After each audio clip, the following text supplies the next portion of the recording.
Okay, guys, we'll go ahead and get started then, perfectly on time. I think we've got all our panelists here as well, which is fabulous. I can see there's still some people joining, but we'll just get started anyway.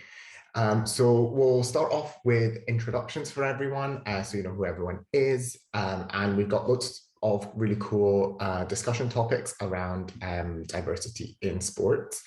Obviously, you have the Q&A section, so please do use that throughout the session, and I'll be able to keep an eye on it and ask questions as we go along. And then obviously, feel free to kind of tweet and reach out, and we'll definitely do our best to cover all the topics that come up. I know that last year we ran over a little bit, just because, you know, when you get in, it's hard to stop. But I'll start off with introducing myself. I think most of you know of me. I'm Jamie Love. I'm the CEO and founder of Monumental Marketing. And I'm also the person who writes the digital marketing lectures for you guys. So hope you've all been enjoying that. And my experience in sport is that I worked for British Military Fitness, I worked for Sport England, as well as then different sporting clients, sport and fitness clients in my current agency as well. So lots of different angles there, but definitely more on the corporate side. And let's get started with the interesting people then. So Nicola, you're the first one that I see on my left. Do you want to give us a little introduction to yourself? Yeah, sure. So predominantly my coaching and football career is in football. So started off studying with Jamie at the University of Stirling, worked in men's semi-professional sport and now work in full-time sport. So took from being a youth athlete now into a professional setting where I work with Rangers Football Club. Amazing, thank you. Thanks for joining us. Michael, you're next in the line. Do you want to go next? Yes, of course. Morning, everyone. I hope everyone's good. I'm Michael Gunning. I'm an international swimmer. I used to represent Great Britain, but I now represent Team Jamaica. And I came out as gay in 2018. And I think my voice, I've just trying to been sharing my story as much as I can, just to show other athletes and people around the world that it's okay. I think obviously representing Jamaica, it is illegal to be gay out in Jamaica and show that affection to the same sex. So I'm really trying to do what I can just to be that role model and, you know, hopefully down the line kind of be a contributing factor to those laws changing and kind of making sport more inclusive and equal for all. Amazing, thank you. And we'll definitely pick up on that because I think there's a bit to unpack there. Ryan, should we come to you next? Yeah, good morning, everyone. My name's Ryan Atkin. I came out in August 2017. I currently referee in the National League and the English Football League. And similar to Michael, really, I'm using my position to better equality, not only within football, within sport generally. Football is a very masculine sport, or it's seen as very masculine. And what my role is to really open up that dialogue within the corporations, within the governing bodies, to actually tackle things like homophobia and racism within the sport. So that's my stance on where I am at the moment. Perfect, thank you. And last but not least, Tarek, should we come to you? Yeah, morning everyone. Morning. So you know, I'm not like you guys. I'm not in the sort of in a referee side or stuff like that. I'm an MMA fighter. I'm a professional MMA fighter now. Which is good. Again, I also think in such a male-dominated sport, I think it's really important to let everyone know that, you know, fighters are often, you know, taken to be this, you know, this beast, this, you know, horrible person. But, you know, I would say, you know, fighters are very much in touch with their emotions and very much, you know, looking to help people out and looking to show people, you know, show people what fighting is about and what it's done for them and you know, all the positive things it's done for them. So yeah, that's me. Perfect, thank you. Well, let's start off with some topics and questions. So first up on my list, obviously we all come from different backgrounds, so I think this answer will probably be different depending on who's answering this. But where does diversity in sport begin? So, is it at grassroots? Is it professional? Is it corporate? I'd be really keen to hear your take on that. Michael, should we come to you first? Yeah, sorry, I'm just going to unmute myself. I think I've come from a very different. I always kind of thought it came from the grassroots.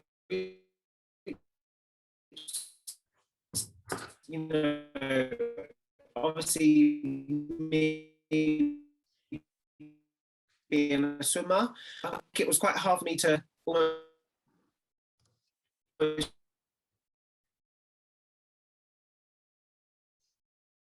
that I should do something that a black person would do, like a black, what a sport, for example, athletics. And, I always kind of questioned whether what I was doing was right, whether I kind of should change paths. But I think, now kind of being, in the top end of my senior career and actually going around and actually asking these questions, I think a lot of it comes down to different parents and kind of what they obviously kind of tell their children to do. Learning to swim is a skill. Yes, it is a great sport, and obviously I've traveled the world with it, but it's very much, water safety. It's, when you go on holiday, when you're swimming in the sea, open water, like you need to be able to have the basic skills to survive. And, I genuinely do think it's kind of a mixture of both. It's obviously the grassroots, getting children to swim and learning to swim. And obviously, that goes for any sport as well, any activity. But I think at the top end as well, for like parents and, the older generation to have role models, I think I'm very proud to I've been to 2 world championships, and just to be that role model for people to see and go, oh, well, it can be done. So yeah, I think it's kind of a mixture of both. Interesting. Nicola, I think it might be obvious to come to you next, since you're helping people in, right? Yeah, and there's quite similar points there. I agree with yourself, Michael, that from my experience in grassroots, I couldn't play football with girls. I wasn't allowed to play in the boys' team. So then, I was lucky my mum actually worked in the school, and she started battering down the Janny's door.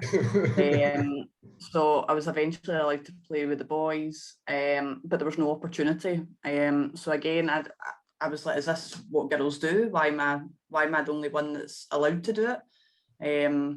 So from there, I managed to get into a girls' team, but even at that, at 12-year-old, I had to go and play with 17-year-old girls. So again, I'm going, why am I the odd one out here? That that time it was age. But then moving into Celtic, and it opened up a wee bit. I then had the opportunity to play with females. I was training at 9 till 10 at night at 12, 13 years old. So, I think it does start at grassroots. What we do now, I'm working with Rangers, is we put girls in the boys' teams. So there's now a bit more of a compliment that the boys understand that, their female counterpart can have that ability. So that's obviously a positive step in that sense. And now from a professional sense, me coaching, I'm the only female coach in Rangers. So I've spent my life coming through a kind of pathway of being the odd one out, which I embrace and I enjoy. So likewise, when in a male environment, they can challenge me in things, but I'll give them a different perspective from my point of view. And, hopefully that can only get a bit better. Amazing. I'm sure it will. And Ryan, I guess from the same football angle, how do any of the Nicola's points resonate? Yeah, I think it does. I think ultimately diversity starts at home, and each and every one of us has a role to play in that. And it's not just on the professional bodies to drive diversity, because ultimately at grassroots, grassroots or amateur sports, everyone is much an individual, and it really does start at home when individuals, be who they want to be and challenge others where behaviors or views may not be as inclusive as they should be. However, if you flip the coin and working in professional sport, certainly, they should be held to account. If I look at the Football Association or the Premier League or the English Football League, there's a lot of work to be done when it comes to diversity, and especially around LGBTQ+.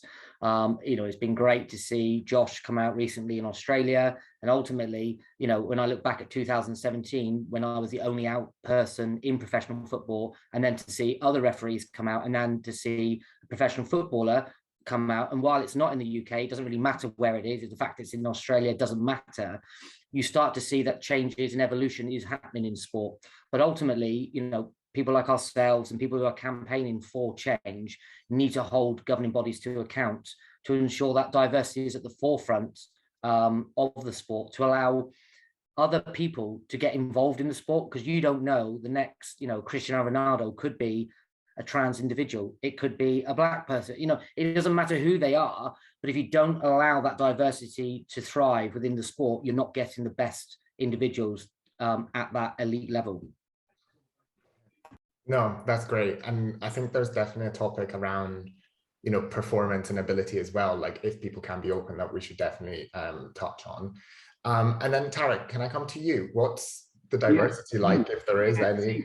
Right. Yeah, right. And that's interesting you say about the government bodies, because, you know, in fighting, there's no government bodies. There's no association that, you know, you should follow the rules or that control the rules in fighting. You know, it's very like, all right, I want to get into fighting. You know, I'm going to turn up to a gym.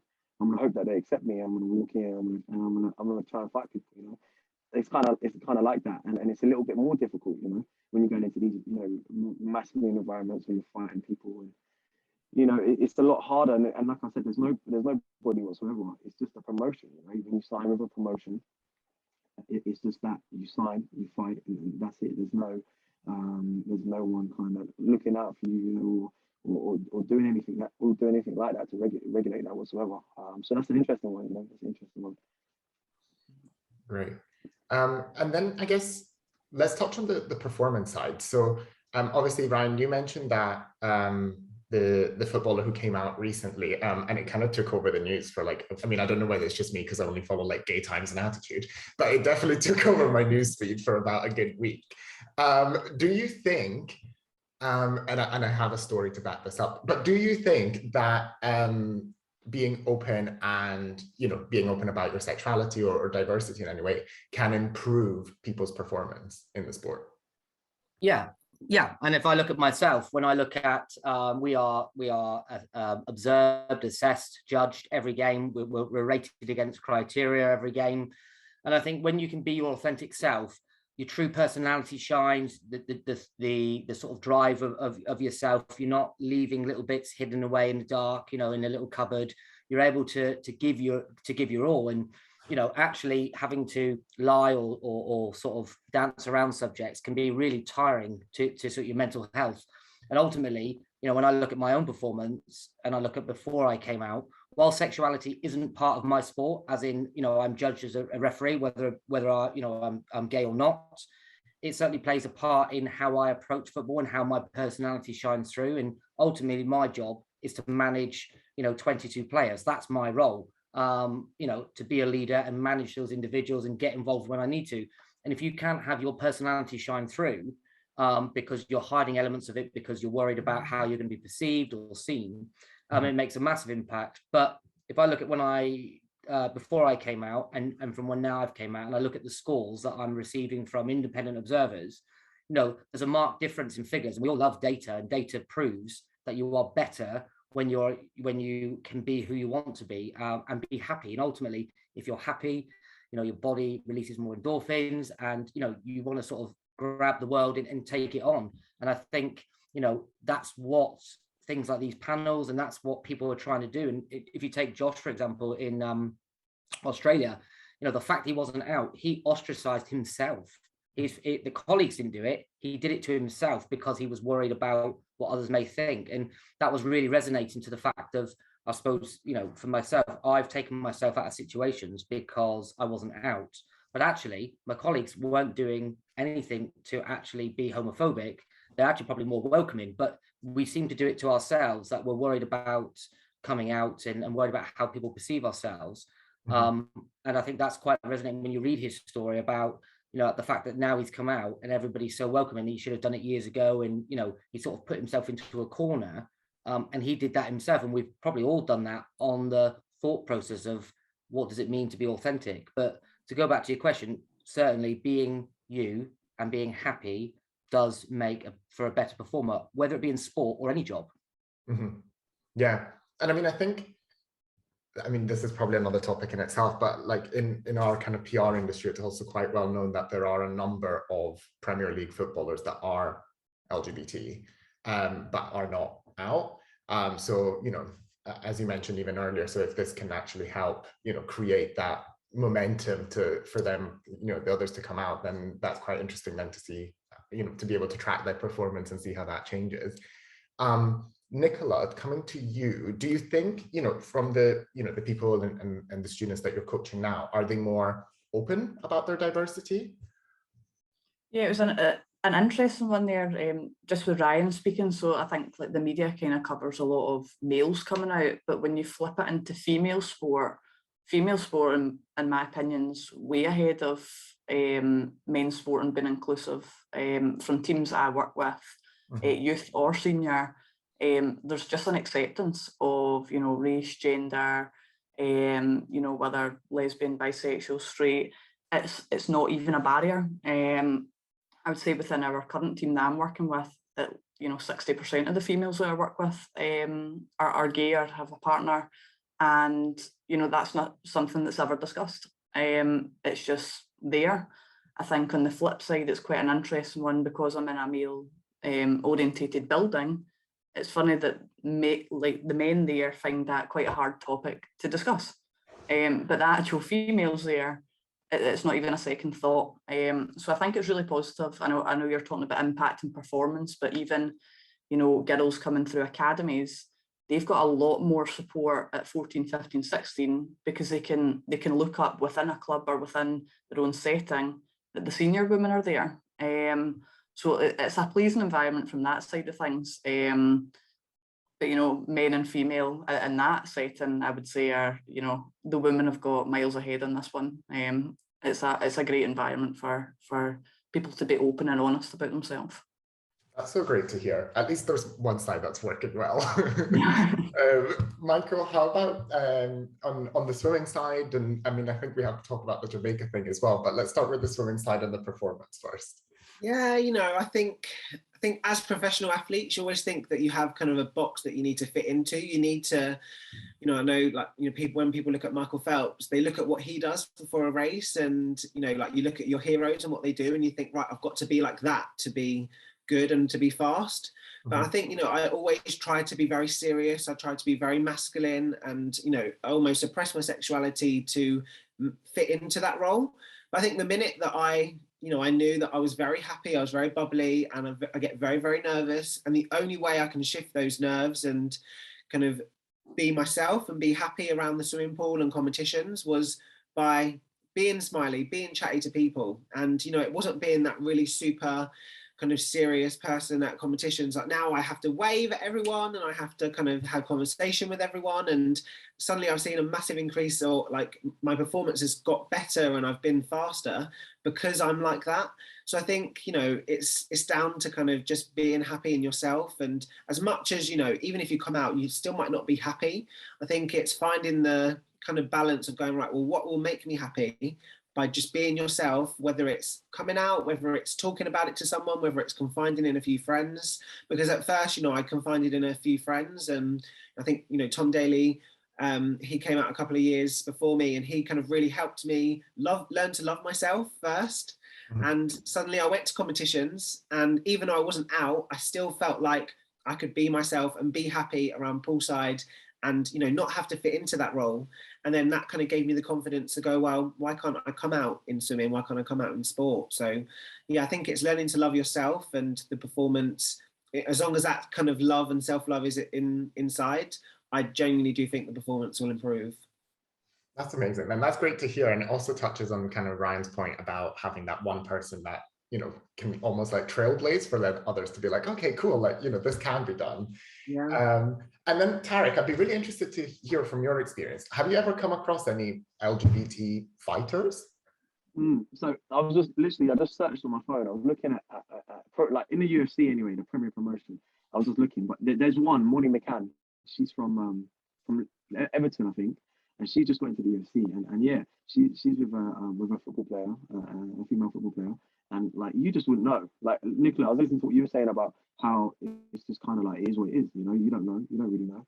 And especially with fighting, I feel you know, it's people express themselves, you know, through fighting, you know, and I think because of what fighting is, you know, people just do what they want. People, you know, you can't tell a fighter what to do or how to be. You can't, you know, you definitely never you're going to tell them, because you know what they're capable of. So it's a bit like, you know, be who you want to be. You know, be who you want to be. Do what you want to do. Michael, like you were saying, you know, do what makes you happy, and do what, you know, makes you be the best version of yourself. And I absolutely, I think, you know, regardless of whatever it is, you know, you need to know and be happy with yourself to, you know, to reach your full potential and do what you want to do. Yeah, sure. But yeah, you know, with fighting, it's, you know, I don't think I've never come across, you know, a gay, you know, MMA fighter or anything like that yet.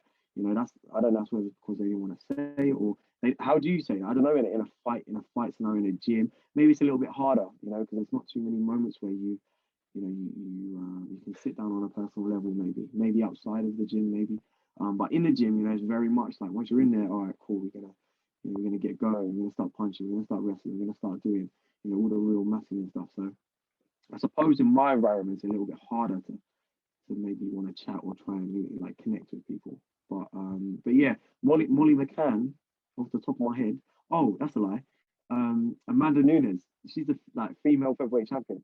She's gay as well, and you know, she's the baddest girl around right now. No one's stopping her. You know, she is on a crazy level. So yeah, she just got a child with a partner who's also in the UFC. So that's a real cool story.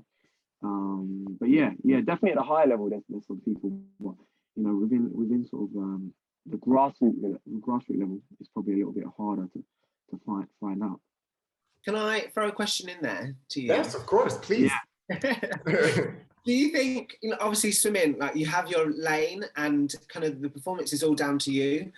Kind of, you know, you've got your lane, you've got your block, and you know, as soon as you dive in, you're alone. Whereas I think with kind of fighting, it's the persona around, is it the audience? Is it kind of a downward pressure that you have to please everyone else? Because if the kind of crowd and the people around you kind of have any, like, don't support you as much, it can affect your performance.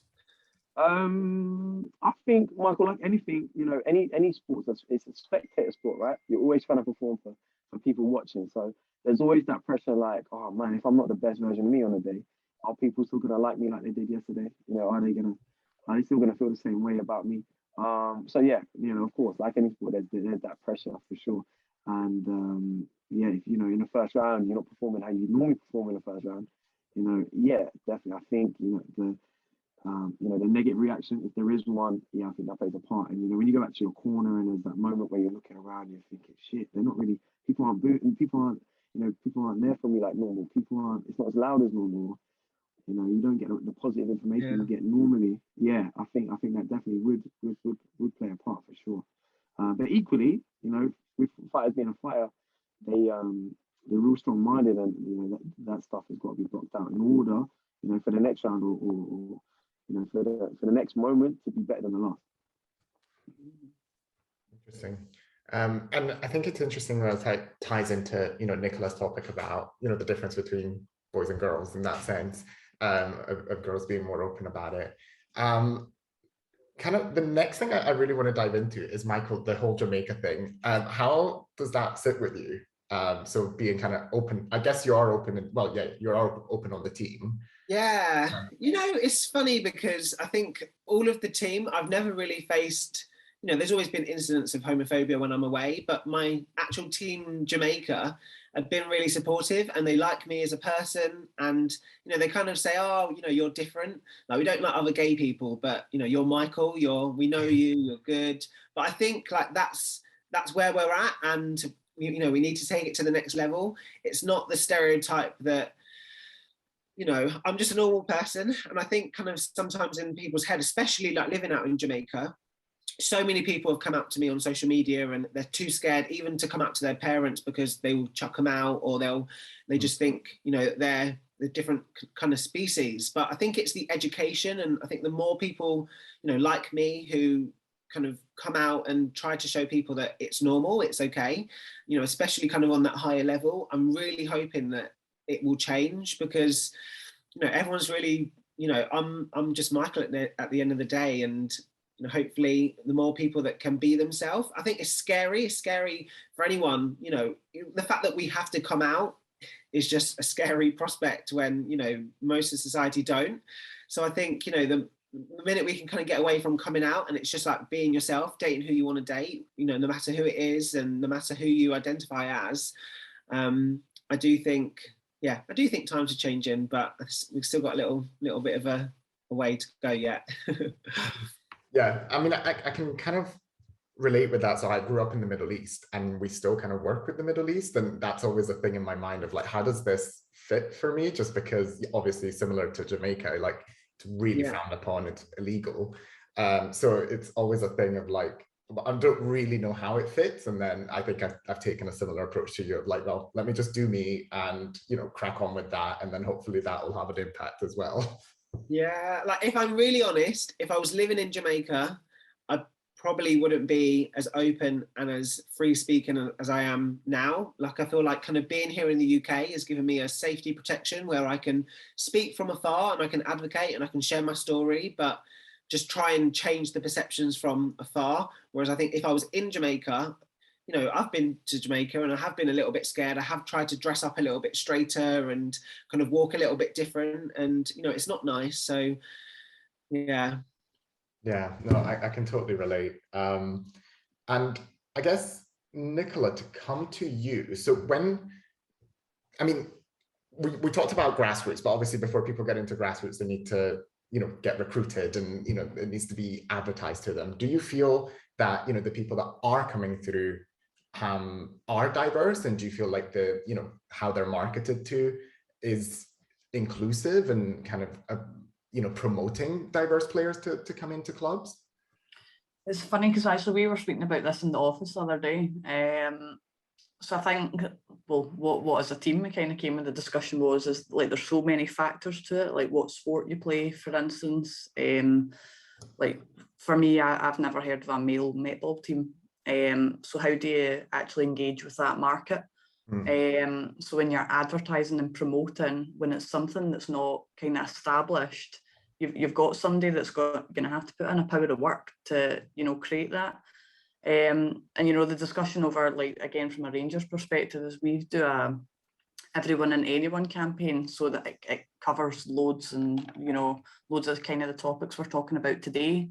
But again, that takes a lot of manpower. So we've got a department, a community department that's going out and trying to tackle these things, you know, day to day around Glasgow city centre. But again, do all clubs have those resources to be able to do it? Probably not. We're in a fortunate position that as a club, you know, that they've taken a bit of a stance on that, as have Celtic, and they're trying to tackle change. But you know, from previous jobs that I've had, I worked at the biggest football club in Scotland. You know, it's got 1,500 players at it. You know, the resources I had was, you know, Twitter, Instagram, and Facebook. So without a knowledge and maybe a marketing knowledge and really how to tap into that, I know from my perspective, what I was advertising was quite generic. But at the same time, football here, obviously I don't know about down south, it's extremely expensive now. So depending on what area you're from, you might not actually be able to have that football without additional funding or support, schools, governing bodies. So it just, with this topic, it just seems to, you know, you shut down one barrier, but then something else is popping up. So fair play to all the people, especially working at grassroots, that are trying to make it as inclusive as possible, because, you know, times are tough at the moment. Yeah, and I think that's an interesting point as well. I feel like, you know, when we think diversity, our mind goes to like, you know, ethnicity or sexuality, but then there's also all those other factors as well. And like, you know, as you just said, actually having the means to be able to pursue it, and, you know, being, I guess, close enough to even be able to access it, and all of this other stuff as well. Ryan, how does that kind of resonate with you and your experience? Yeah, I think you've touched on that quite nicely, actually, that we do often look at diversity and inclusion around sexuality and race and sort of the protected characteristics, but actually, you know, COVID has changed society, and you know, sport is not cheap anymore. You know, getting involved in sport, typically you've got to pay for courses, and you've got to pay for the pitches, and you've got to do all these different things. So I think yeah, like Nicola said, hats off to people that are in grassroots football, because it does make a huge difference to people, especially young people getting into sport, to know that there are avenues where they can be themselves and play. And we're very lucky, especially in London, where there are very open LGBTQ plus and ally football leagues, you know, that play not just in London but all over the country, and they're mixed as well. You know, the gender is not important, which is really important. And so for me, I think, you know, there's got to be more work done. And I think we look at financial elements of like the Premier League and some of the, you know, multi-million or billion, you know, dollars and things that are going into things like the Premier League and broadcasting rights. And some of that money really does need to filter down into grassroots, because ultimately you're not going to get the talent at the elite level if you're not supporting people coming through at a younger age and giving people the opportunity. Yeah, no, that's a really great point. And I think this is actually a really important topic for where we are today, in the sense that we're speaking to, you know, 200 students who are studying sports management right now. So, you know, these are people that can, you know, will go into roles that will have an impact on this. So I'd be really keen to hear all of your advice on you know, things that they should look out on to ensure that, you know, they create a more inclusive way to get into sport initially as well. Tarek, what should we start with you? What do you think is really important to look out for in that sense? Yeah, sure. I think within my experience with when you get into a sport, man, I think with MMA and with fighting and stuff like this, like I was saying earlier, there's not really any like organizations or anything like that. So it's very much like kind of, you know, do your research. Yeah, that would kind of be my first step. Where are you gonna go? Where are you gonna commit yourself to? Where are you gonna go to every day? You know, if you're gonna commit yourself, you're gonna do, you know, for the students listening, if you're gonna, you know, spend all this time studying and then you're gonna go somewhere, you need to make sure that's the right place, you know, for you and what you want to do. I think in regards to like a gym or you know, an MMA gym or a football club, for example, I think just do your research and make sure that's where you want to go, and you know what they support and what they're about, and you know what they can offer you as well. You know as much as what you can offer them. So yeah, do your research. Make sure you're going to the right spot, and you're going to spend, you know, you're going to invest your energy and your time into the right spot. That'd be my advice, I think. Perfect. Michael, how about you? What do you think could happen to, you know, for people to be more diverse in the way that they approach I think just trying to give people these same opportunities, you know, like for example, I don't want to just keep talking about swimming, but you know, obviously I know that swimming pools, there's my old school that I went to, they got rid of the swimming pool for drama studio, and now our nearest pool is, you know, over 30 minutes away. It's not really local on the doorstep. So I think just trying to do what you can to make sure, you know, whether you're getting more kids in the car, whether, you know, there's different kind of initiatives of funding for travel facilities, obviously, to get to different places. But I think, you know, when you're actually doing the sport and you're doing the activity, I think the biggest thing that I've learned is language. You know, I think being a swim teacher as well, like I swim teach too, and sometimes the language that you use, it doesn't work for everyone. And, you know, being a person that was really suppressing my sexuality when I was swimming, kind of, you know, being called, you know, a sissy in different languages like that really actually offended me. Like I, you know, never really noticed it at the time. I just kind of got on with it. But actually, you know, it did affect me. It did knock my confidence. So I think just being really aware of what language you're using, who you're talking to, making sure that, you know, what you're saying, especially with race as well, that it's not going to impact somebody different, because, you know, no two people are the same. But yeah, I think just trying to, you know, looking rather than just at the activity, how you can fund and how we can kind of get money together to make sure that it is accessible to everyone via travel, via just, yeah, people just coming together and like having meetings about it, talking about it, like what we're doing now. Nicola, I guess from your side, is there initiatives like, you know, Michael mentioned for, you know, accessibility or, you know, even just access to you know, training from your side anyway? Yeah, like I think again, when you're attached to such a big club, the opportunities are bigger. So we're not just Glasgow. It's, you know, you've got some down south, you've got some in Dubai. You know, Rangers are all over the world, but they also commit to, you know, tackling lots of different things like sectarianism, homophobia. They've got education programs that, you know, you've got Rangers and Celtic working together, that they go and deliver these things. You know, there's a lot of things that aren't paid. They do match day experiences. It's people for disability. And I think it's pleasing to be a part of a club that are having these discussions. But I think it is also from an individual kind of basis. I know you're talking about like what kind of advice I'd give. Is when I went into that role, again, knowing I was the odd one out, but not scared to challenge. Yeah. So if there is a comment, and it happens a lot in football, like, you know, you hear them, you know, in the media that slurs get thrown around. But for me, I'm now comfortable as a person challenging the smallest thing, because it makes people feel uncomfortable, because it's just what they've been brought up with. It's their culture. It's, you know, it's their dressing room that they've been in, that it just comes out their mouth. So for an individual, if like going into a sporting environment, you're going to have that kind of bit of tough skin. If you want to action change, you're going to have to appreciate not everyone's going to take that receptively, and you've got to be comfortable being the odd one out, which I quite enjoy. Otherwise, I wouldn't work with, you know, 200 men. Fair enough. Ryan, how does that relate to your experiences and what you see from your side of football as well? Yeah, I think everyone's made some really valid points, and you can look at it really holistically, and you know, we know that there's so many changes.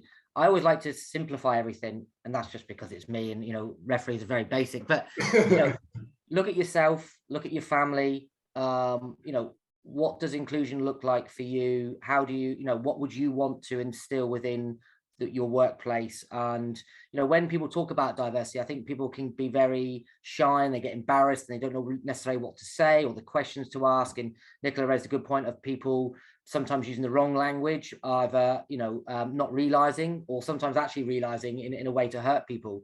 But I think, you know, if you look at yourself and, you know, if you've got brothers or sisters or parents, you know, what would you want for them? That's, you know, sort of, I suppose the easiest way is, you know, treat others how you wish to be treated. And if you always look back to that basic element, you will always strive to then ensure that inclusion is part of everything you do. And, you know, for these people that are going to go into sports management, I think it's always remembering that diversity not only brings difference, but actually it allows for creative thinking, creative direction, you know, and typically people will only get involved in sport because, one, they enjoy the sport, and two, they've seen something, so they're walking past the field, or they're in a swimming pool and they see people swimming, or you know, they go to fight and they think, oh, I may want to get involved in that. So it's how you market, funny enough, how you market and how you use social media. You know, and we've not really touched on social media, because social media is a great tool, but it's also one of the worst tools, in my opinion, that has really become part of society.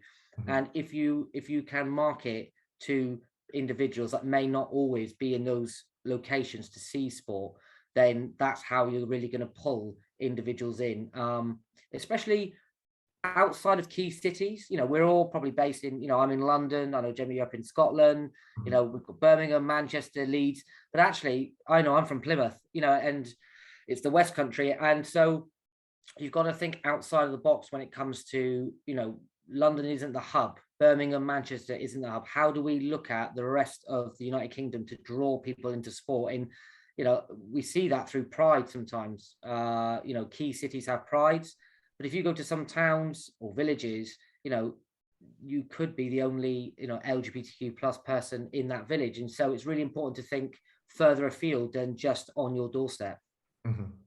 Yeah, and I mean, I think that, you know, we always have to remind ourselves of, like, you know, being in London or big cities, it's a very different vibe to, you know, even Plymouth, just as an example. And I guess another point that you touched on, and it's something that came up recently when I was on a different panel, is about, does diversity make money? And I know it sounds really awful to, you know, talk about it because, you know, it's people. But, you know, there was someone arguing the case of, like, well, we know that companies have money, and we know that, sometimes to achieve diversity, as you've all mentioned, it takes a little bit of investment to, create those opportunities, whether it is through marketing to the right people or even just setting up the right things. And their whole thinking was, well, if we can attribute a figure to it, then maybe people would take it more seriously. Obviously I built my whole business on diversity, and it's worked out well. So I couldn't I couldn't work out like, oh, if I had like a full, straight white team versus my current team, would I make less money? Like it's kind of hard to do. But it'd be interesting to hear your thoughts on it, because it really polarized the last panel I was on. So who wants to go first with this? Go on, I'll go. Okay, yeah, diversity allows for creative thinking. It creates difference, it creates challenge. And if you put the same type of people in the room, you're going to have the same direction on the same answer. You put different people from different backgrounds, different life experience in a room, you're going to have sort of a plethora of different avenues to go down. And I think, if you take yourself, Jamie, what you've just said is prime, isn't it? People have different life experiences. People have come from different backgrounds. And so people really should be drawing on that. And you look at some of the best businesses, especially a lot of the startups recently, they are diverse. And you know what? They tap into so many different markets. And that for me, that's key. So I will, say that you do need diversity. And if you are a business or you are setting something up, you're probably a fool if you don't look to have a diverse workforce, because ultimately that's going to drive the bottom line. And those people are going to give you opportunities and avenues that you may not have always thought of. And I think you look at key organizations, and typically, unfortunately, they are white male boards, and I know there's been a huge push around gender, but that needs to go further, and it needs to look at race, religion, sexuality, because ultimately if your board is diverse, then the way that you approach markets or you approach different projects, and how your heads of and as that sort of pyramid falls down, is going to be very different, and it allows for better growth. I agree. And I guess from you guys' experience, where is the diversity in sport? Is it at board level? Is it at grassroots level? Or does it exist at any level? Nicola, should we start with you? Yeah, I think, from experience with grassroots football, there's a lot of different types of people that are represented at it. But again, from my experience, it was people of different backgrounds, but of the same economic background. So you got certain types of people coming together. It was very inclusive. However, it was limited to, how big your net could go, because it's an expensive sport to play. I think then when I look into, the professional setting that I'm in now, it's probably not representable. It's not represented in any sort of staffing kind of way. And I know, again, I've had this discussion recently, funnily enough, that I think it's great to have diverse teams, and I think it's excellent for creative thinking, but also I would hate the idea of me getting a job because I was female. I would like to be the best candidate. And I don't know if that's from a female perspective, that, I've had to be a bit more resilient, but I don't like the idea of putting me in a room because of my gender. So I'm not sure where I kind of sit with that one. I know there'll be a lot of opinions and different point of views. I know I want to be the best person for the job, but likely, there's only one of me in the country that's doing my job. So that there isn't any diversity because there's not enough females that are actually qualified to get into the job. So it's very underrepresented. But then when you actually take a layer off it, there's a big reason why it is. There's not any females with the qualification. I think there's 4 now, and I'm one of them. So in the whole of Scotland or the UK? Scotland. England are doing a wee bit better that is on that kind of coaching sense. But yeah, I'm the only female employed in my role in a full-time capacity in the whole country.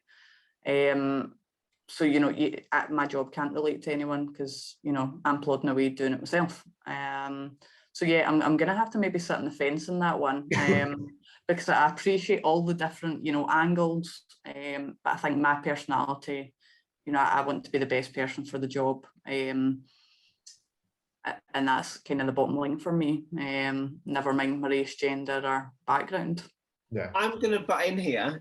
I was just about to beat you to it. I saw your thoughts coming. I've seen it coming. You know what? There will be some young girl in Scotland right now who has seen you now go into that role. And because there was no role models, because they couldn't really see themselves represented in the job that you do, someone will now go, right, there is a space for me. So let me get the skills that I need to apply for that job. So I feel like it has to start with someone like you for people to go, well, it can be done. So, you know, I think, you know, you're creating the change, which is great. That's great. It's a headache for all the men that I work with, but from my perspective. Yeah, Nicola, I was going to say the same thing. It's a testament to your hard work, man. That's what it's about. It's about, you know, finding something you want to do. And regardless of the stats, the figures, whoever or what, it doesn't matter, male or female. You know, you're doing your thing and you're doing what you want to do. Like you're saying, you're the only one doing it. So, you know, that's awesome to see. And I think, you know, going back to the question about the diversity of sport, I think, you know, if you want to do something, you know, regardless of what, you know, what adversity you face, you know, who's where at that moment, you know, I think if you're gonna go for it, put everything into it, and go for it. You know, there ain't nothing that can stop that. You know, I think that was the most important part there, and that goes to everyone. You know, doing anything in any field, you know, regardless of whatever you do. That's my little take on it. But yeah, Nicola, that's crazy. Big respect to that. I like that a lot. I'll be UF fighting soon. I'll just jump into that market as well. you know, no problem. You come down and I'll show you a couple of things. No problem. Get my floaties on in the pool as well. Just if you need me. Go for a little swim after, shall we? Okay, interesting that similarly to the panel I was on before, that really split the opinion. That's good. That's what these things are about. We did have a question come in from one of the students. Don't you think that awareness campaigns have to be done about diversity in less developed countries? Obviously, Michael, might you be a good one to start on this? Yeah, 100%.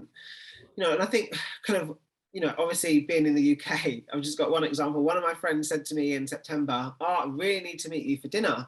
Like, you know, when can you do? Can you do next week? And I was like, well, I can't do October because it's Black History Month and I'm so busy in that month. But it shouldn't be like that. It should be, you know, all year round. And, you know, like, you know, especially in undeveloped countries, because they're not really having those conversations. They stick to what they know. They stick to, you know, what they have accessible to them. You know, I think out in Jamaica, they have no idea about why swimming is important. Obviously, all the kind of funding is put into athletics and to sports that Jamaica are known to do really well. And they don't even think that they need to learn to swim because, you know, even though they're surrounded by water, like, why do they need to learn to swim? So I think it's kind of just that education and trying to bring it around, you know, having speakers go, you know, into different workplaces and, you know, going across to, you know, underdeveloped countries or, you know, places in the UK just to reinforce that. So 100%, I think that's a really great point.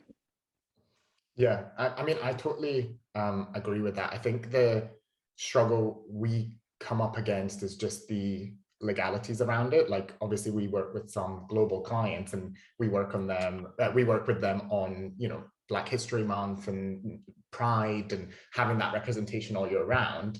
But then they're, you know, they have offices and a presence in Saudi, for example, in Saudi Arabia. And I'm like, yeah, we can't do an awareness campaign for LGBT in Saudi, for example. That would not go down well. But then it kind of creates that whole other thing of like, well, is it authentic if you can't do it everywhere? But it's actually external factors that are stopping you. What's everyone else's thoughts? Yeah, I think that's a tricky one. We were talking about Dubai this morning with one of my clients. We were training, and we were talking about how, you know, how females and how they have to dress over there and what they can and can't do, and, you know, similar to Morocco and stuff like that. I think it's an issue. It's a problem that, like you're saying, Jim, it's massive, isn't it? It's the government. You know, these sort of tasks, when you're trying to do stuff for clients and you're trying to make movements, it's difficult when you've got full blown governments, you know, saying no, these are our rules. You know, we ain't having that here.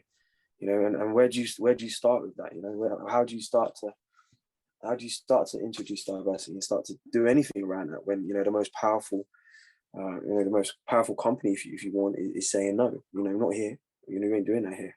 Mm-hmm. So yeah, I think that's a real difficult one for all for those Middle Eastern, all those Middle Eastern countries. It's difficult.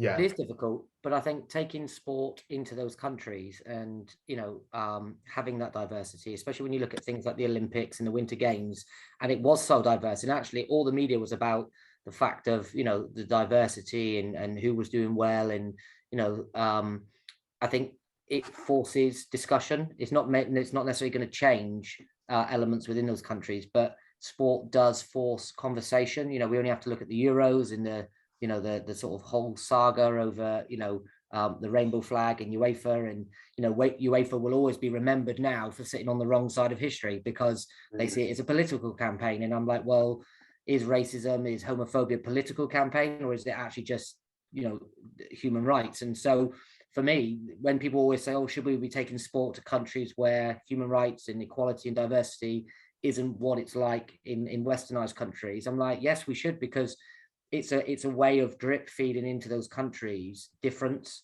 and if change is not going to happen through political avenues and sanctions and things, then perhaps sport has a different angle and it can demonstrate difference. But I do take what you're saying. I think it is very difficult, and I think I don't think we'll ever be harmonious for everybody to be equal. Unfortunately, well, certainly not in my lifetime. I don't see it. Being a realistic person, I think there's some real big changes needed to be made in the world to make everybody to be who they want to be. I mean, I think that's a good point, and it's a good way of seeing it, because when for example, when there was the whole Russia thing with gay players going there, I was very against it. I was very much like, no, let's boycott Russia. But you actually bring up a good point around education. I'm sure there was someone in Russia that actually saw gay athletes and were like, oh, they're regular people just doing their thing. So yeah, you've won me round on that side. Jamie, did you hear about? Sorry to interrupt. Did you hear about that that Special Forces MMA fighter? Yeah, he was a guy. And made the change and then started to compete in female MMA. Yeah, and was in the Special Forces. I don't know if anyone heard about it, and went into the cage and absolutely demolished these females. That was crazy. There was loads about that. That was, you're talking about your feed, about the your feed being full up. But that's what I saw, for ages, and everyone was like, "Wow, this is crazy." It's crazy. I don't know if anyone heard about that, but yeah, that was crazy. A Special Forces soldier who made the change, was then a female, changed to being a female, and then started to compete in the female, in the female category. That was nuts. Yeah, but she did some real damage. She did some real damage. No, that's really interesting, and I think there's a big conversation around trans in sport. I know I've recently spoke with a rugby club, and they're having a real issue with the whole, how to be accepting and welcoming of trans people. Yeah. I don't know if that's come up in any other in any other of your experiences, Michael or Ryan or Nicola, about like kind of trans and I guess because sport is so divided between men and female, so how does it fit? I've got a couple of really young examples of again, just going back to the point of female sport being quite inclusive and kind of anything goes, that in probably in the last 2-3 years that I've noticed I do different kind of roles that some kids are now coming and having the conversation with their coaches, because it's quite a trusting environment of they want to make that change. And from my experience, there's been great support up until the change is made, but once they then go into male sport, the support isn't then there. So in the transition stage, it's great. The females around them, supportive, understand, it's a big life change emotionally there. But then once the change has been made to female to male, that support network, then not that it goes, but it's definitely different because there's a lack of support. again, I don't know, but maybe if it was male coming into female, that, you know, females maybe be more accepting. But I guess it opens a massive performance question, doesn't it really? It's, you know, there's so many different angles on it. You know, whether it should be allowed, whether it shouldn't be allowed, you know, is there levels of testosterone for everything that you can, you know, be allowed? Is there caps? But it's a very interesting subject. But from my experience, even working in schools, that's now a topic that needs addressed, because kids are, you know, saying that they're in their own bodies now. Michael, sorry, what were you going to say?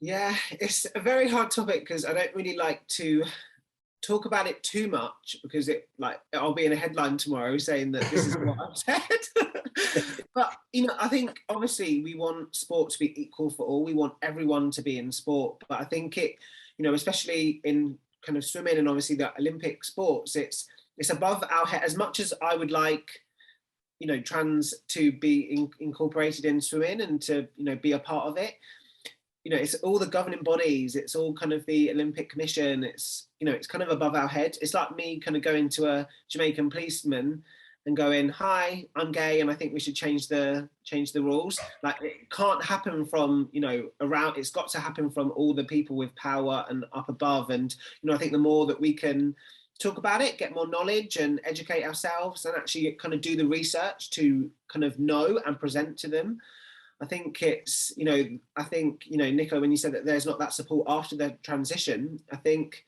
it's because there's not really much knowledge. No one, it's kind of an untread place where no one really knows. So I think until we know and until we have the statistics, until we can see what's going to happen, I think, you know, that support will never really be there. Mm-hmm. Ryan, what's your thoughts? I just think we really overcomplicate things, don't we, as humans? I mean, Christ, you know, who cares? I don't care. I honestly, I just, you know, I think we do. I think, you know, we want data and we want statistics and we want, you know, we want this and we want, and I'm just thinking, Christ, you know, in my day job, I'm a senior manager in a railway company, and one of my drivers is in the process of transition, and nobody cares.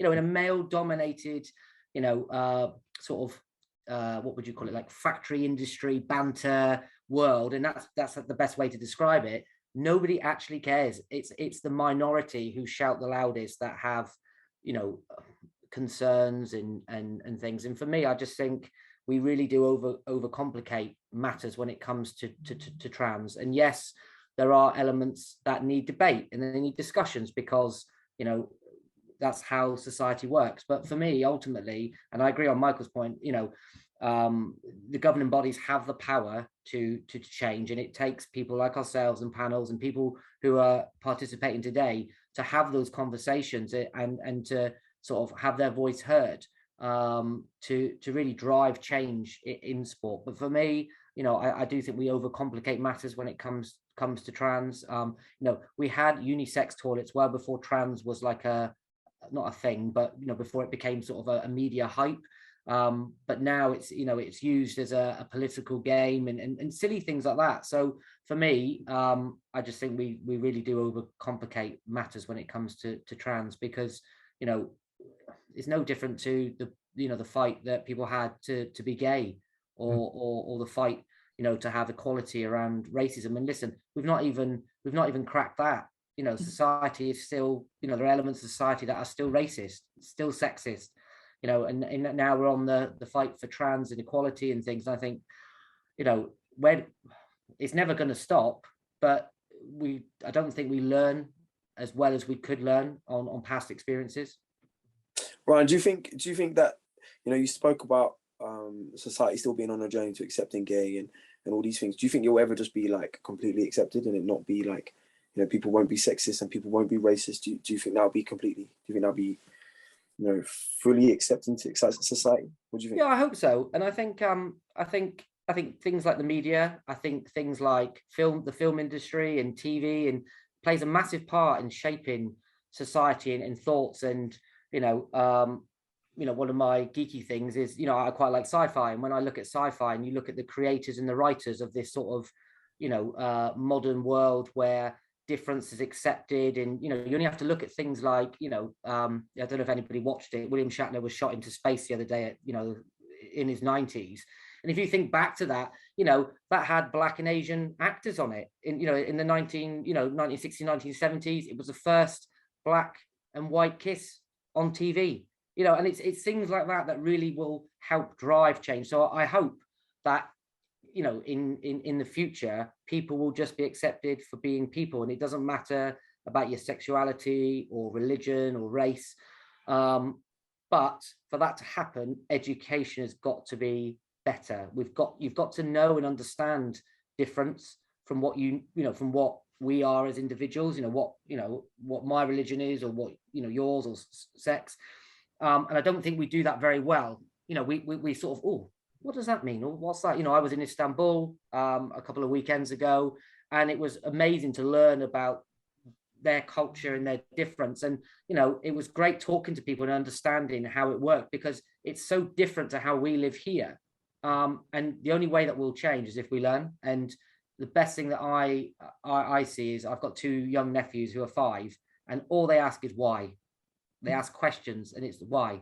And as we get older, we stop asking why, and we stop asking questions. And I think we have to have that child's mentality to why, and have that sort of, openness, because children can be really embarrassing. They can ask some really awkward questions, especially with a person standing in front of you, but they do it in such a nice way because they want to grow and learn. And I think we need to do that as adults still.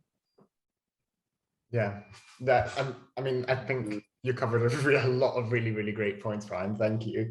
I've just seen that there was a comment left here that I think we kind of touched on a wee bit, but it might be worth just delving into a little bit deeper.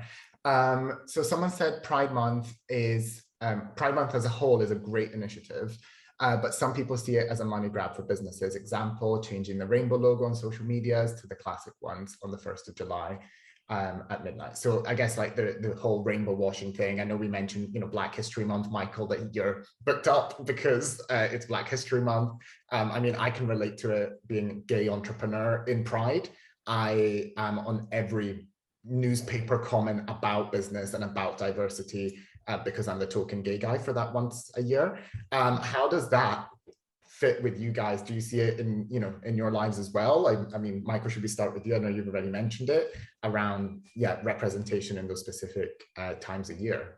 Yeah, I think subtle, people, I don't think that people should be, there shouldn't be a massive, gay sign in all buildings to show that it's accepting for gay people or part of the LGBT community. I genuinely think different allies, and even if it's really subtle, even if it's once every Pride Month where they change their logo, I see that as a sign of allyship, and people coming together to celebrate, to show that they are kind of equal and open and accessible to everyone.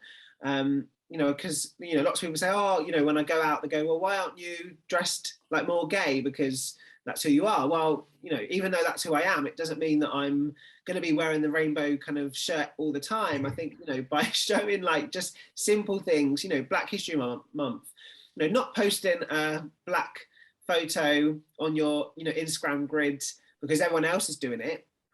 By actually showing what you're doing educational wise, what, having something, sorry, I'm waffling, having something to basically show that people can go to understand what the company and what people do as allies or as, companies, to show that they are, inclusive for all, I think is really important, because I do look at different logos when they change a Pride Month and I go, well, what information do you have as a business to show that you have been inclusive all year round? And lots of companies do have that, and they have links and stories, and I think that is more valuable than just posting a picture for Black History Month or changing the logo. Does anyone want to chip in on that or have a different opinion of that? I think, like you said about education there, like especially with youth, that can be done all the time. It doesn't need a certain point of the year to be done, but I think you made a great point about some companies tick a box, and then when you actually dive in, do they support? As if you're part of one of those companies or businesses that you know, is ticking the box, is, you know, been brave enough to go and challenge that, and, you know, again, small changes that, you know, might have a longer lasting effect. Yeah. And I think, you know, with that, there is also the, you know, the social media topic that we kind of breezed over. So from my side, for example, we represent a lot of Black-owned businesses in PR and media.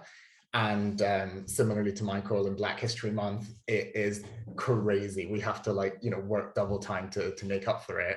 And recently there was a great initiative that we thought, yeah, this will get coverage, no bother.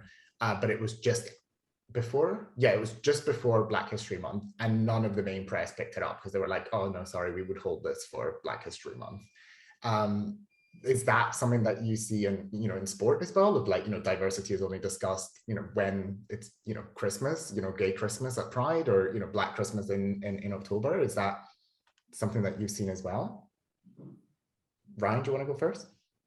Yeah, I think it's interesting, isn't it? How media works and the story angles that they want. You know, I work quite closely with Sky Sports, and I'm very fortunate to do that. And chatting to the journalists and chatting to some of the directors in Sky who do a lot of the programming, you know, they very much do shape what we think and what we hear. And there was an article the other day from Justin Fashionu's niece, who was talking about some footballers in the Premier League coming out. And, you know, that was a story because, again, it's talking about that sort of silhouette in the paper and who is it and who's going to come out.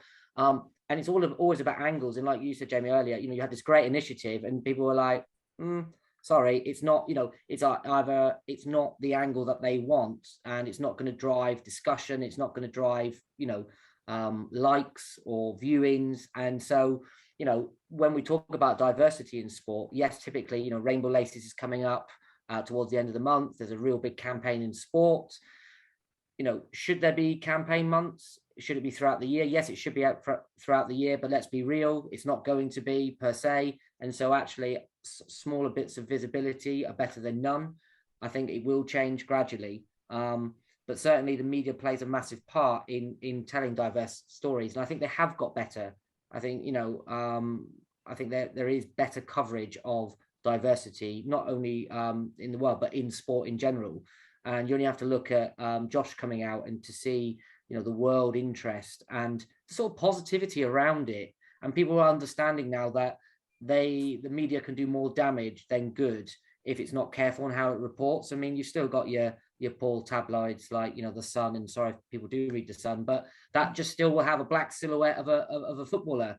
And, you know, they know the damage they're causing, but then you look at others and the great work that they're doing. And, you know, I work with John from Sky, and he's, you know, he's so passionate about getting every story, whether it be grassroots or professional, about diversity into sort of main media.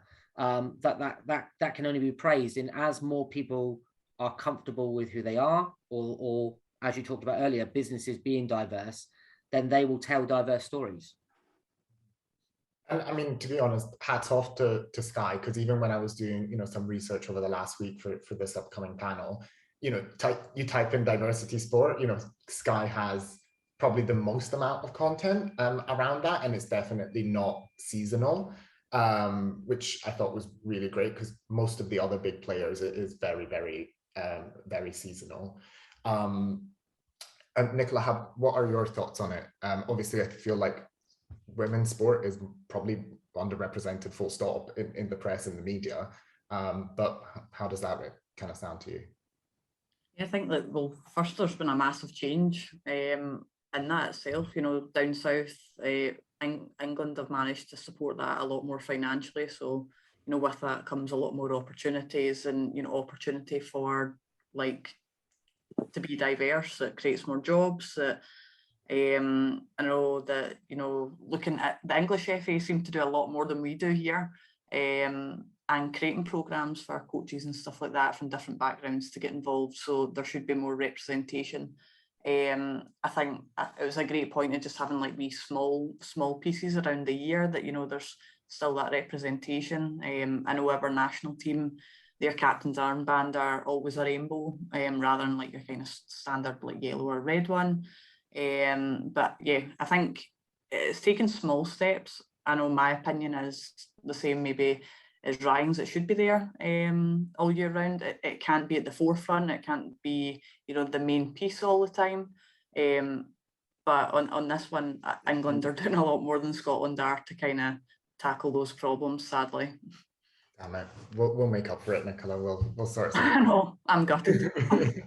And then we had another question as well. So this question is from Karen, who says her partner's large US firm run D&I initiatives such as Black Talent Career Fairs to promote hiring of underrepresented groups. Would this not be considered as discrimination, even though it's positive discrimination? No. No? Why not? Because you've got to give people the opportunity to be able to be recruited, and you've got to think outside of the box, and you've got to give, you know, I hate the word underrepresented. You've got to give people the opportunity to apply and to be counted and to be seen. If your only method of recruitment is through one, let's just say one PR company or whatever, then you take away that diverse nature. So by going out into the communities and actually saying, look, come and work for us, in my opinion, isn't, I don't think it is discrimination. What you're doing is opening the doors to more people. And, you know, I know Nicola made a great point earlier. You pick the best people for the job, and sexuality and race shouldn't come into it, and it shouldn't. But actually, you've got to allow everybody to have a fair chance to get to that point. And we've seen in years gone by that, you know, there has been elements of communities that haven't even got to that point because they've been discounted from the start, or they've not been reached out to. So for me, it's about giving everybody a fair opportunity. And we know in society that that's not always the case. And so you've got to make a positive effort to recruit diverse individuals. Yeah, Jamie, I think you know, positive discrimination, you know, is that a thing? You know, is giving someone, regardless of, you know, whether they're underrepresented or whatever, if you give them an opportunity, regardless it's on a world-class stage or, you know, it's at a grassroots level, you know, surely that's positive, right? That's not discrimination. You know, you helping those individuals to get to where they want to go, or you know, give them a helping hand. I don't think there's any negative towards that as well. Yeah, I think the I guess the difference is, as Ryan and you said, is either it's creating the opportunity versus tokenism, which is something that I guess Nicola touched on as well, of like, you know, I don't want to be hired because I'm the only woman, or, you know, the only gay person. So I guess that it's maybe a bit of a fine line. Michael, Nicola, what are your thoughts? I think it's, you know, as long as everyone has the equal opportunity, I think there's barriers on itself as making sure everyone gets the opportunity in the first place. You know, did they see the job advert? Is it accessible? You know, some of the qualifications that you need to know in football cost a lot of money to go and do. If you want to go and work in the Premier League, like, you need your pro license, which, unless you've had a lot of support back and funding, you're not going to be able to do that. So maybe it's the kind of stage before of, you know, helping as many candidates be ready for the jobs or to be ready to apply. And that might kind of help, you know, recruitment diversity. But I know from a football perspective, if you want to work at a certain level, like the Premier League or even the Scottish League up here, you need your pro license, and that's going to take you £6,000, £7,000, £8,000 and 2 years worth of travel to accomplish it. Not everyone can do that if you've got a young family, or I know for my instance, for my next qualification, I need to save over a period of time. So I'm not going to be ready for that until my 30s. So I guess maybe the support and the kind of pre-application and supporting the individuals and their personal growth, and, you know, again, taking down some of the barriers to make sure there's, you know, lots of different candidates who are, you know, are willing and have obviously, you know, are good enough to be able to go and apply. Yeah, no, I 100% agree. I think the underrepresented community and people. It's not necessarily race or sexuality. You know, I think it does come down to money. I've seen a cash sign that someone commented. I think, you know, it does come down to money and kind of what's available to you. You know, you look at school meals at schools now for children, you know, with parents that don't have big enough income. Like now they've got an initiative to help those children and obviously fund for their school meals. So I think kind of having the same opportunity for work and obviously job opportunities, I think, you know, it is down to money and the funding. And, you know, like Nicola said, kind of with families, you know, if you have got a whole family to provide for and, you know, you can't necessarily dedicate that much time to, you know, unless they're getting the childcare or whatever it is. So, you know, I do think it comes down to money and kind of that availability. Yeah, I mean, I think it's such a difficult topic, and anytime we do this, it, you know, it brings up so many other things of, like, you know, how big this whole topic is, and how difficult, I guess, it is also for companies and sport organizations to achieve it, because there are so many moving parts. But it's good that, you know, none of us think it's impossible. Probably just takes a little bit of investment and a little bit of time.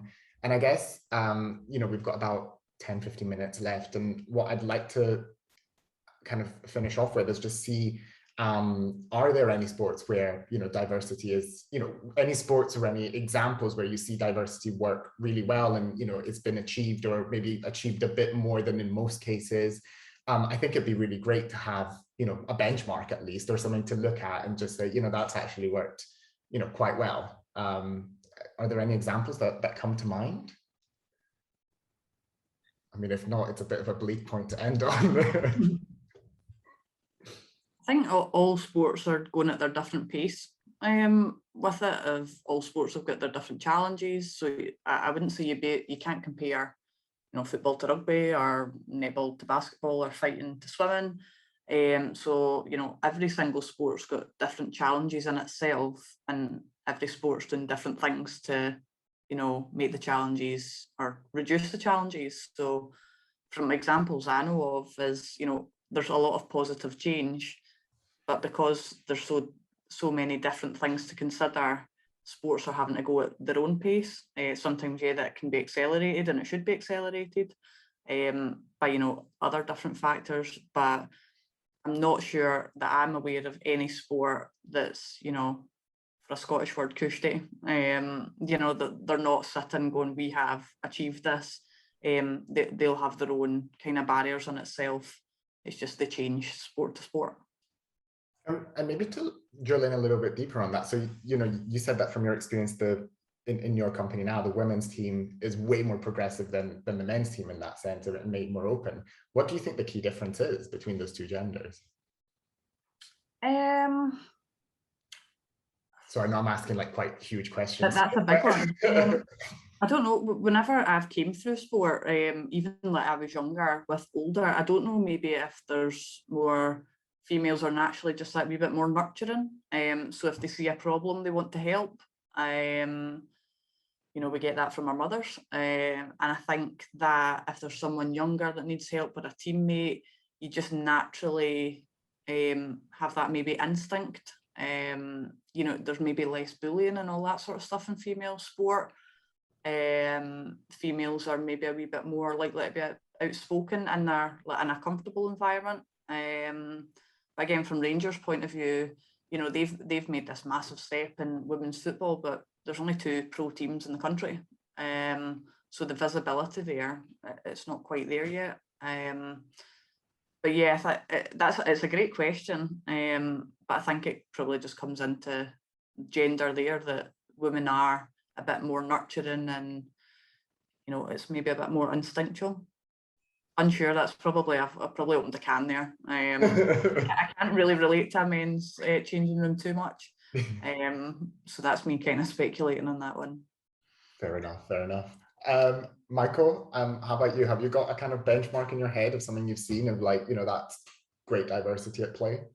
Yeah, I think in athletics, there's the Athletic Pride Network, and I think swimming is trying to, when we've kind of founded like the Pride in Water, I think after seeing what the Athletic Pride Network has done, just hosting kind of events, and it's not just kind of a gay event, to, you know, because obviously if we had that for swimming, it would just be me and Tom Daly in a room for aquatics. Like, it was more kind of bringing everybody in, having that education. And I think Donna Fraser, she like championed that. And, you know, I think lots of people and individuals have done so much work, you know, like all of you guys today, like we've all done so much for our sport and, you know, for, you know, sport across the world. So I think just carry on doing, like, bringing people together and having different events where, you know, you can talk and speak open and, you know, just celebrate. You know, pride and kind of diversity isn't just about, you know, having different months. It's about kind of celebrating all year round. And by having different kind of networks and different conferences and conversations, I think we'll just continue that ball moving. So, you know, I think no one's absolutely smashing it. I think, you know, we're all kind of trying to put in our kind of pence, but I think the Athletic Pride Network is a really good network where there's so much information. I've actually learned so much from it, just being an athlete that is, you know, nothing to do with athletics in the UK. So I think that's a good one to be aiming towards, I think. That's amazing. I'll have to actually check that one out because I haven't come across it. But Ryan, what are your thoughts? I mean, I know we were at, was it the FA thing? The LGBT thing? So, you know, there are things happening, but would you hold that as a benchmark? Yeah, I mean, there are good things happening. I think Nicola actually hit it on the head that, you know, there are some great things happening in sport, and everybody is going at their own pace, and you can't compare them. You know, everybody seems to be fixated on football, like Premier League player coming out. You know, let's talk about tennis, Wimbledon. How many millions of people love tennis? You know, millions of people love rugby, but no one cares. Not no one cares, but it doesn't seem to be a thing. Football seems to be this real sort of focused element, and I think because football is unique, it is unique. You know, it's played around the world. You know, most people, if you put a ball on the floor, everybody will kick it. You know, it's I don't know why, it's a natural thing that we do. But there are some great initiatives happening, and I think all that we can do is keep championing that, because until society changes, you ain't going to change sport, because sport is part of society and society is part of sport. And so for me, there's some key fundamentals in that, and Nicola was spot on.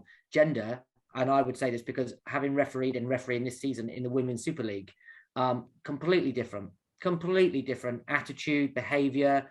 You know, the game is awesome. It's very technical, you know, but the players' behavior is different before, during, and after the game. It's completely different. And, you know, females tend to be more accepting and open of difference in diversity. And I'm not saying that's for everybody, but in my experience, certainly in the Women's Super League, that is the case. You know, everybody is a lot more open. Whereas in the male game, it is very much a closed shop, and it's very tight and it's very quiet. And, you know, that's, you know, you alluded to earlier about PR and players, you know, being sort of not out and things. So for me, and Michael touched on it, you know, it's about everybody doing as much as they can to keep the ball rolling and to keep diversity at the forefront of these organizations. And, you know, if they plod along, as long as they're plodding in the right direction, that's all we can ask for. That's a great way of thinking about it and of putting it. Tarek, how about you? Have you seen like any good examples of, you know, representation, whether it be I don't know, like gender or ethnicity or sexuality? The only thing I can really relate to is how I said earlier, man. You know, the two girls that I know about in the UFC right now. You know, one's a champion of the world. She has been stopped, you know, for the last 10, 11 fights. You know, and I think that's a real positive thing for, you know, for anyone, you know, a female, male, you know, gay, trying to, you know, get into such a masculine sport as well. You know, I think that's real positive. And I think Molly McCann as well, another female gay lady who's doing her thing, you know, to get to the world-class level, you know, within this game is craziness. And I just think it's a ruthless, you know, fight is a bit ruthless. So I think in this sort of sector, you know, be you, and as try as hard as you can to be.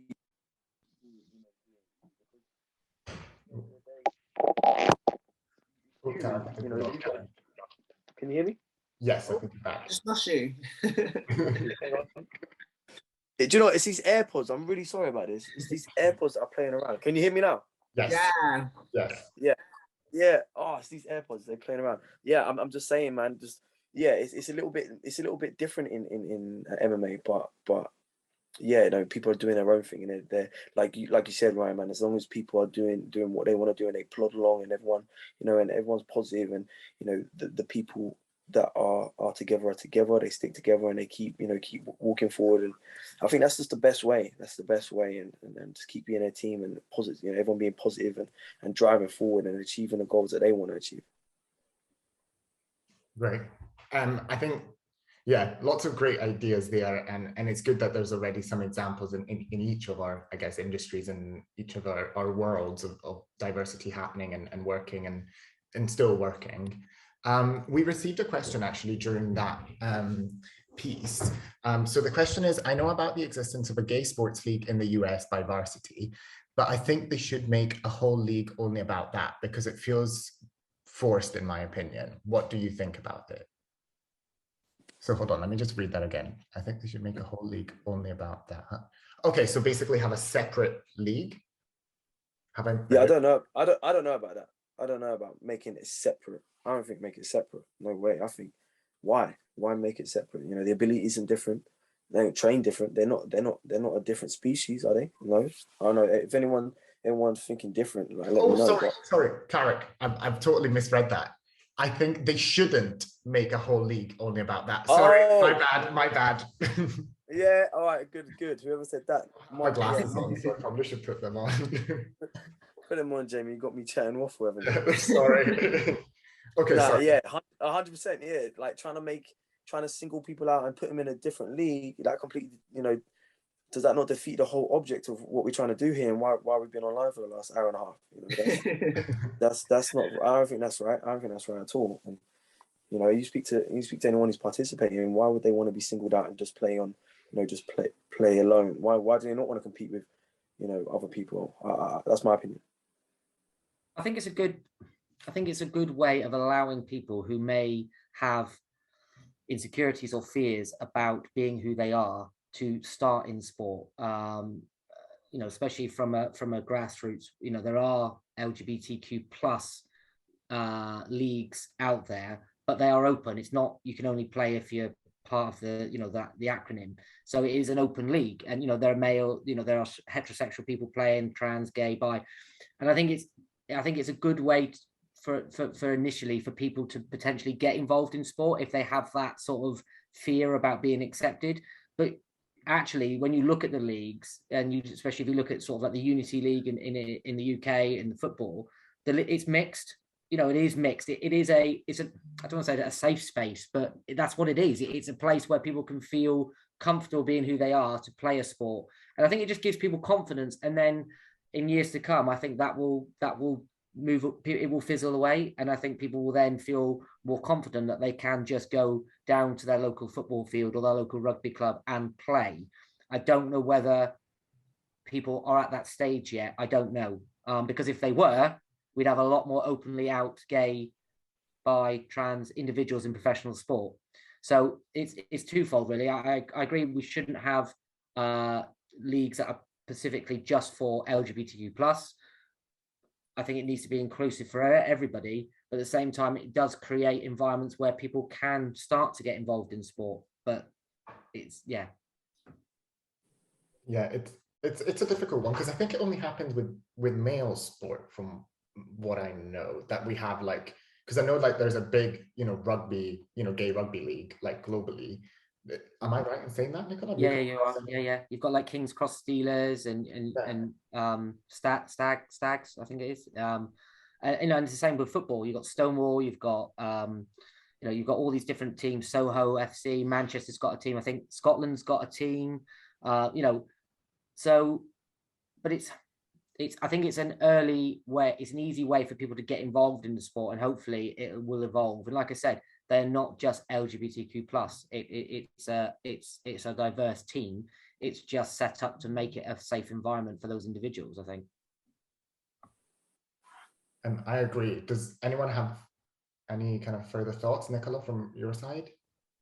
It's maybe just a different example of, I know a few clubs in Glasgow, kind of more younger clubs, but FC United Glasgow was established on being an inclusive club, helping refugees, all that sort of thing. And it's basically the arms are open, everyone's allowed in. They do events within their own club to celebrate lots of different things. They play in recognised leagues, but again, they are acting with lots of different backgrounds within their club, so they're kind of using the club platform to target it rather than a league. I don't know if anyone's got any examples of that, of difference, but I know there's a couple of clubs that have been started here, which is obviously lovely to see that they're targeting that from the off, and that's that's their values, and that's what they're building their businesses on.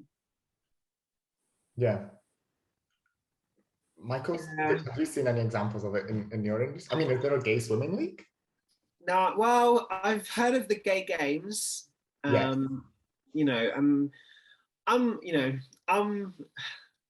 I'm on the fence, but I feel like we should really be fighting to make clubs safe for everyone, rather than kind of going too much the other way of going, well, because it's not safe yet, and I think it's great. I think, obviously it is great that they have that safe space, but I really would be trying to put all my effort into making clubs genuinely safe for everyone.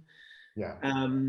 Gay games, I think obviously is like really fun. I know lots of people that compete and just enjoy and have the best time, and it's not all LGBT community, it's everyone. But I think coming from professional sport and kind of seeing, I just think we should be trying to make it just safe for everyone. Yeah, and I guess that's the the difficulty of like, how do you make people comfortable to come in, but then at the same time create something that is diverse and inclusive for everyone. I mean, we work with a hockey club, and what they do is everything is mixed, like boys and girls, and then fully diverse within that. But to kind of cater to those fears around maybe I'm not as good or as athletic as someone younger, we've created a group for like over 40s.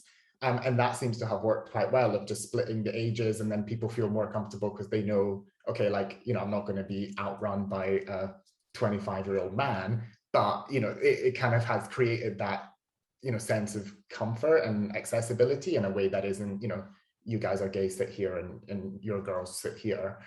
So maybe that's, I thought, but yeah, I think it's almost like with race, and please don't take my, I'm not being negative, but I think by having, so there's now a Black Swimming Association in swimming. I think it's great. There's lots of Black teachers coaching like Black children, but, I'm kind of coming from the same way as, the LGBT. Why can't we make the normal English Swimming Association more diverse? Why can't we allow more Black teachers and have more role models and get more Black children and kind of swimmers through that route?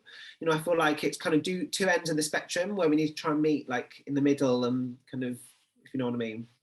Yeah, I mean, I don't know if I'm oversimplifying it in my head and whether this is Ryan's influence and just keep it simple. Would it not be easier to just integrate those, specific clubs into the main club, and then, whoever runs them and the setup they have would just be kind of absorbed into, a more diverse team, which again, through representation that Nicola said, could attract more diverse people. I mean, I don't know if we've just cracked the problem, guys, but it feels like it could work. Yeah, I think so. I think that's the way to go. I think, trying to, isolate separate groups. Yeah, I don't think that's a good idea. I appreciate what you're saying, Ryan, 100%. I think it's a great stepping stone. And, for people that, aren't used to, getting involved or are a little bit worried, I think it's a cool idea. But then equally I'm on the fence, like Michael said. If you start doing that, you start making it a little bit more tricky for them. Okay, once they're in their group and they're playing, as a gay swimming league or whatever, or gay, I feel like you'll struggle then to try and integrate them into, a normal class or as everyone else, a class with everyone else. I think, yeah, definitely just make the team more diverse and make the team more open to everything. Let them know that, we're not going to separate anything. Everyone's involved here. Everyone has an equal chance, equal opportunity, and everyone goes in, good, bad, old, young, whatever. I agree, and I think there's a comment actually on something that we just discussed. So it's quite the same for disabled people with Paralympics. As Ryan said, I think it's a great way to encourage them into sport, and believe it could actually but it can be a bit paradoxical because we created the Paralympics for them to feel included, but they are still excluded from the actual Olympic Games. What do you guys think about that, was the question. Yeah, like 100%. I've been on a training camp with some paraswimmers, and we went on a bike ride. And one of my friends, Claire Cashmore, she's amputated, so she's only got one arm. She was beating me on the bike, and we're not normally good, outside of the pool. So I think I had the best camp, and I think obviously I know with the Olympics it would be a very long Olympic kind of program to kind of fit it all in. And I think that's one of the main reasons why there is a Paralympics that is separate, because it would just be too long for kind of athletes to go into the village. So many more people as well with support staff. But I think the more we can kind of insert kind of it all together and be together, I think it will be really, really beneficial. Does anyone have any further thoughts on that question? I think it's a fair challenge, isn't it? Because obviously that's what's been decided. If I take it into football, we don't see, we've got a women's league, we've got a male league. We see in the news when a female referee breaks into the professional game, and I'm thinking, why? What's the difference? It really is. It seems to impact. And I'm thinking, well, why can't women referee in the men's league? FIFA have a women's test, a fitness test, and they have a men's fitness test. And if women want to referee in the men's league, they have to do the men's fitness test. And I'm thinking, hang on a minute, how does that work? You have to just look at people like Shah Massey and stuff, and it's great to see that people are breaking into sport, but I don't see why some of the people playing in the Women's Super League can't play in the Premier League, because they are as talented. They are as skilled, and there's no reason why they can't. It's just actually for someone to take that leap of faith and actually do it. Yeah. Or even just giving it the opportunity to happen in the first place, right? Of just like, well, what if we change it a little bit and see what happens? I mean, what's the worst that can happen?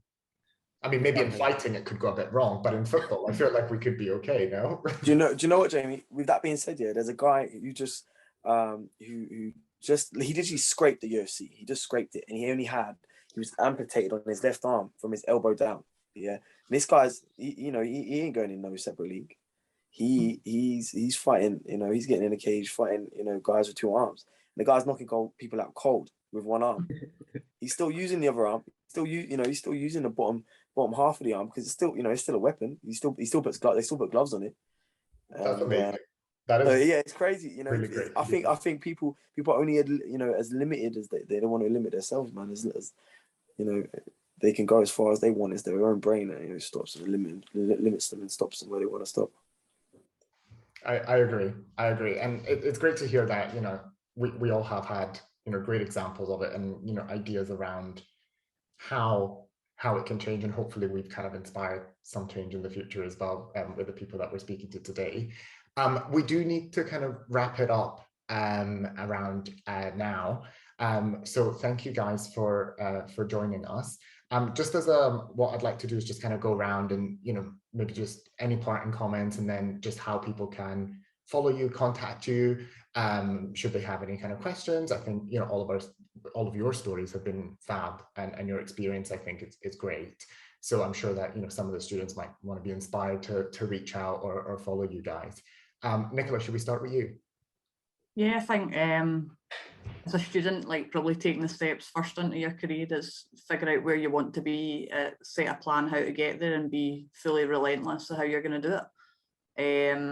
That don't let anyone stop you, challenge people around you, action change, and don't, compromise what you believe in for anyone. My opinion is you don't want to work for a company that doesn't believe in its staff.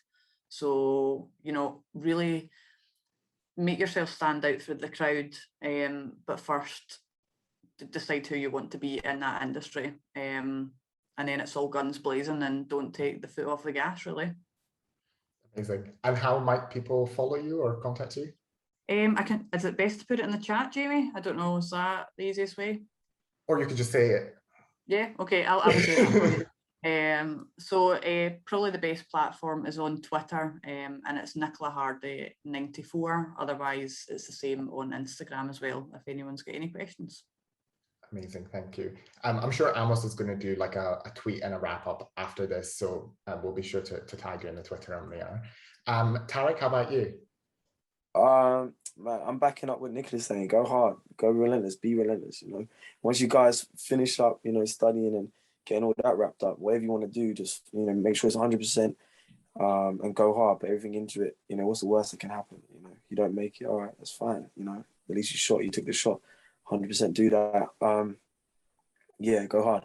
You can follow me on Instagram, personal pel, PSNLPELL. And yeah, you know, if you have any questions or anything like that, yeah, hit me up. But yeah, that's it. Thanks, Tarek. Ryan? I think everyone summed it up quite nicely. I think for me, it's decide who you want to be, decide what your values are in life, stick to those values, and always ask why, and always ask questions. Never be shy of challenging those. And you know, if you are an ally, you know, and you don't know something, just ask, because no one's ever been told off or got in trouble for asking a question. And you know, there's so much debate at the moment around LGBTQ plus, especially trans. You know, go and reach out and ask questions, because you know, I even as a gay man, I don't have the answers, and I don't know stuff about trans, so I constantly go out and ask, and I'm like, oh God, can I ask this question? And so never think that you can't ask questions. But you know, I'll share what Nicola said. If you go out there and source companies that have your values and that are going to, you know, respect you as an individual, and ultimately give back to sport. You know, if that's your passion, do as much as you can to, whether it be at the professional level, at the grassroots football or sports, sorry, always remember to try and give back as much as you can. Perfect, thank you. And your sorry, I always forget. It's Ryan T. Atkin, whether it be on Instagram or Twitter. Perfect, thank you, Ryan. And Michael, last but not least. Yeah, I'm not going to repeat everything you guys. What a lovely panel. I think some great conversations, but I think, you know, for all of you guys who are still listening, you've got it this far. Like, it means that you care. It means that, you know, you're very, very passionate, and it's so inspiring. It's inspiring for me, and I'm sure all of these guys on the panel. So thank you. Just carry on doing what you're doing, and you know, bring it with authenticity. It's all about, I say, self-love and loving yourself, but you know, radiating that to other people, whether it's in sport, whether it's in work, whether, you know, it's just you out kind of giving someone a compliment outside. It's just kind of being the best version of yourself. So thank you for all that you do. You can follow me on Instagram or Twitter at MichaelGunning1. You might see a lot of pictures that don't have much clothes, but it's only swimming related. Don't worry. You're a swimmer. That's what people would expect. Don't worry. Amazing. Thank you all so much. This has been super, super insightful. I think, yeah, as a key takeaway, definitely ask the questions and you know, be fearless in the approach in kind of pursuing that diversity, and you know, it'll create a better world for sure, and a better place to work for your colleagues and not just you. Of course, if there's any questions after this, you all know how to contact me. And thanks so much for listening. Thanks to our panelists, and hope to catch up with you all soon. Thanks, guys. Thanks, guys. Thank you. Bye. Bye.